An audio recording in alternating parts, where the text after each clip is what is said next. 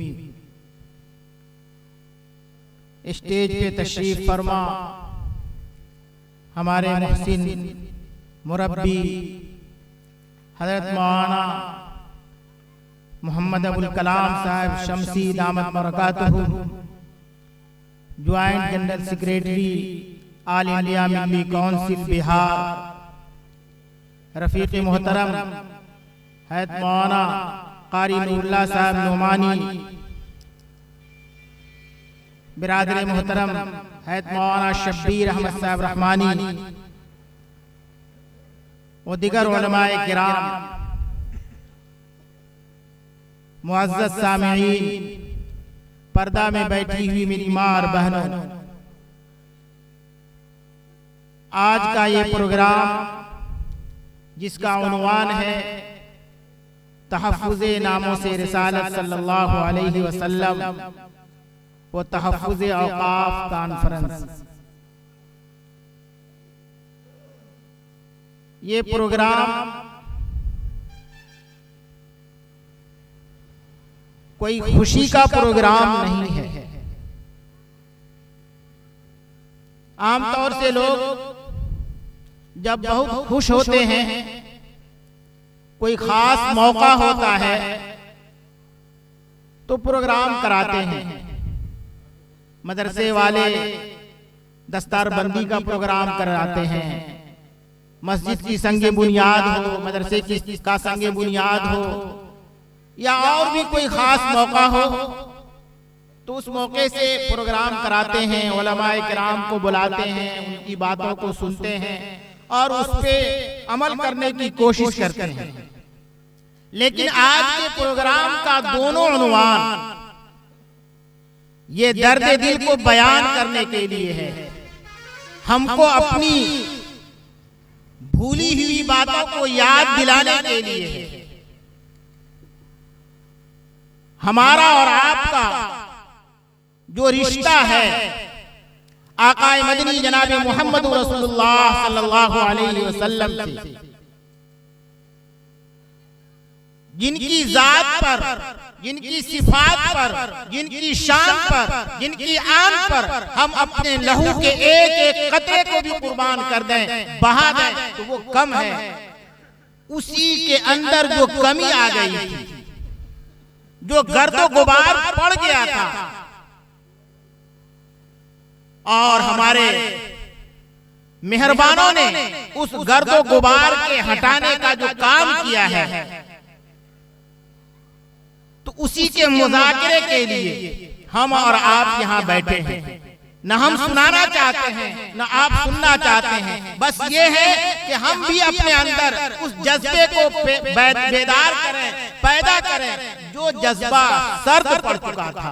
आकाए मदनी जनाब मोहम्मद रसूलुल्लाह सल्लल्लाहु अलैहि वसल्लम की वो हदीस किताबों में मौजूद है कि आपने फरमाया कि बैठ जाओ, कुर्बान जाइए उन सहाबी पर, उस सहाबी पर जो मस्जिद नबवी के बाहर थे और उनके कान में ये आवाज पहुंची कि बैठ जाओ, उनके सर के ऊपर गठरी थी।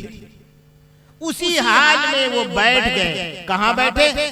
मस्जिद के अंदर दाखिल हो गए? नहीं, वो दरवाजे पर बैठ गए।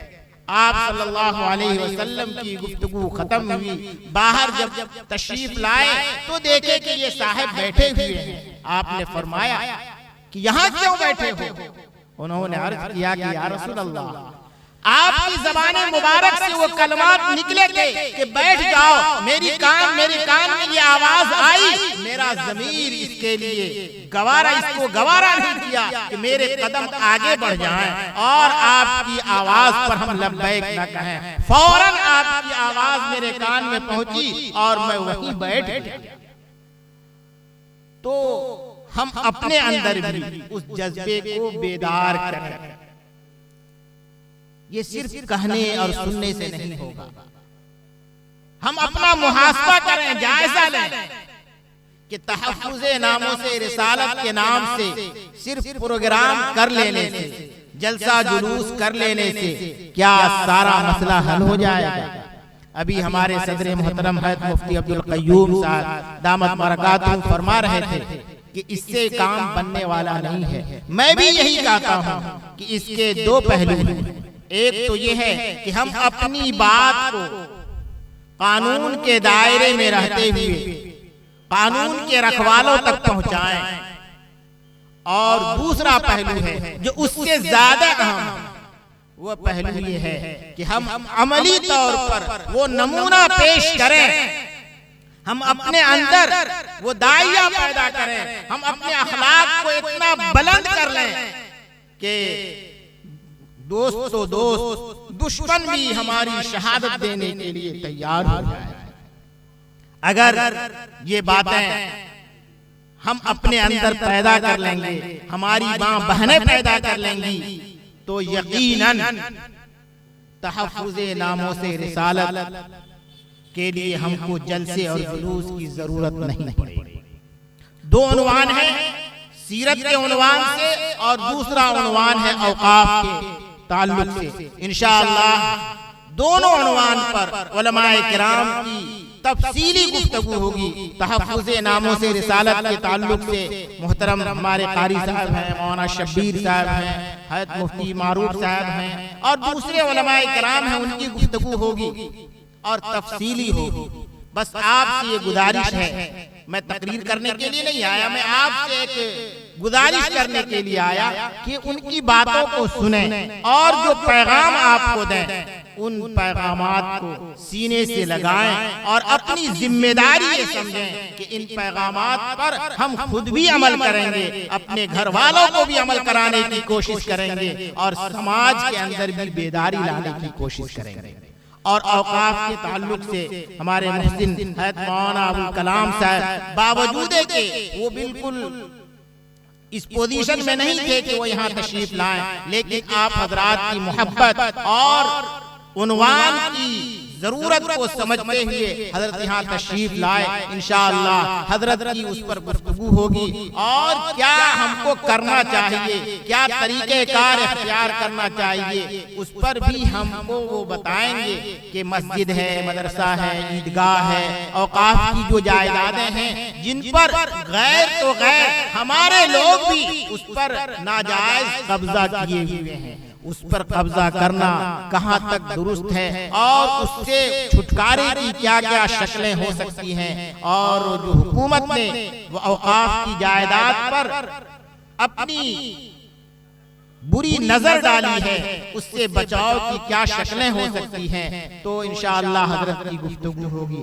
बस आपसे मैंने कुरान करीम की एक आयत का टुकड़ा पढ़ा था जिसके अंदर अल्लाह ताला फरमाते हैं कि ऐ ईमान वालों सब्र। सब्र आम तौर से हमारे यहाँ जो मशहूर है कि किसी का इंतकाल हो जाए, कोई बहुत बड़ी परेशानी आ जाए तो लोग जाके कहते हैं कि सब्र करो, यानी ये तो होना था, चलो अब सब्र करो। नहीं, वो तो है ही। सब्र ये है कि आप दीन पर जम जाएं, दीन पर जम जाएं और अपना काम यानी जो अल्लाह के प्यारे हबीब जनाब मोहम्मद रसूलुल्लाह सल्लल्लाहु अलैहि वसल्लम ने आपके जिम्मे लगाया है, उस काम को आप दूसरों की तरफ देखे बगैर आप काम करते चले जाएं। वो दिन दूर नहीं कि आपकी तरफ पूरी एक जमात हो जाए। शर्त यह है कि आप काम करने वाले बन जाए। हमारा रवैया ये हो गया कि हम काम कम करते हैं और बातें ज्यादा करते हैं। हम काम करने वालों के पैरों को खींचते ज्यादा हैं। एक क्लास में, एक दर्जे में एक उस्ताद गए और बच्चे सब बैठे हुए थे। उस्ताद मोहतरम ने बच्चों से कहा, उन्होंने पेंसिल ली और तख्ते स्याह पर ब्लैक बोर्ड पर एक लकीर खींची, लंबी सी लकीर खींची और बच्चों से उन्होंने कहा कि देखो बच्चों, ये लकीर जो खींची गई है, इस लकीर को छुए बगैर, मिटाए बगैर इससे बड़ी लकीर कौन बना सकता है। तमाम बच्चे खामोश हो गए, सोचने लगे कि ये कैसे हो सकता है। एक बच्चा जो पूरे क्लास में मॉनिटर था, ज्यादा समझदार था, ज़हीन था, वो खड़ा हुआ और कहा कि उस्ताद मोहतरम, बगैर लकीर को छुए हुए, बगैर लकीर को मिटाए हुए उसको छोटा तो नहीं कर सकते हम। इसको टच नहीं करेंगे, मिटाएंगे नहीं तो छोटा कैसे करेंगे। जब सब की तरफ उन्होंने उस्ताद मोहतरम ने निगाह दौड़ाई और दौड़ाने के बाद जब मुतमईन हो गए तो वो खड़े हुए, पेंसिल लिए अपने हाथ में और उस लकीर से बड़ी लकीर खींच ली और फरमाया कि अब बताओ ये लकीर छोटी हुई या बड़ी हुई। सभी बच्चों ने कहा कि नहीं हुजूर, जो पहली वाली लकीर थी वो छोटी हो गई, वो छोटी हो गई, ये लकीर बड़ी हो गई। उस्ताद ने कहा कि बगैर छुए, बगैर मिटाए ये लकीर कैसे बड़ी हुई। बच्चों ने कहा कि आपने उसके नीचे एक बड़ी लकीर खींची।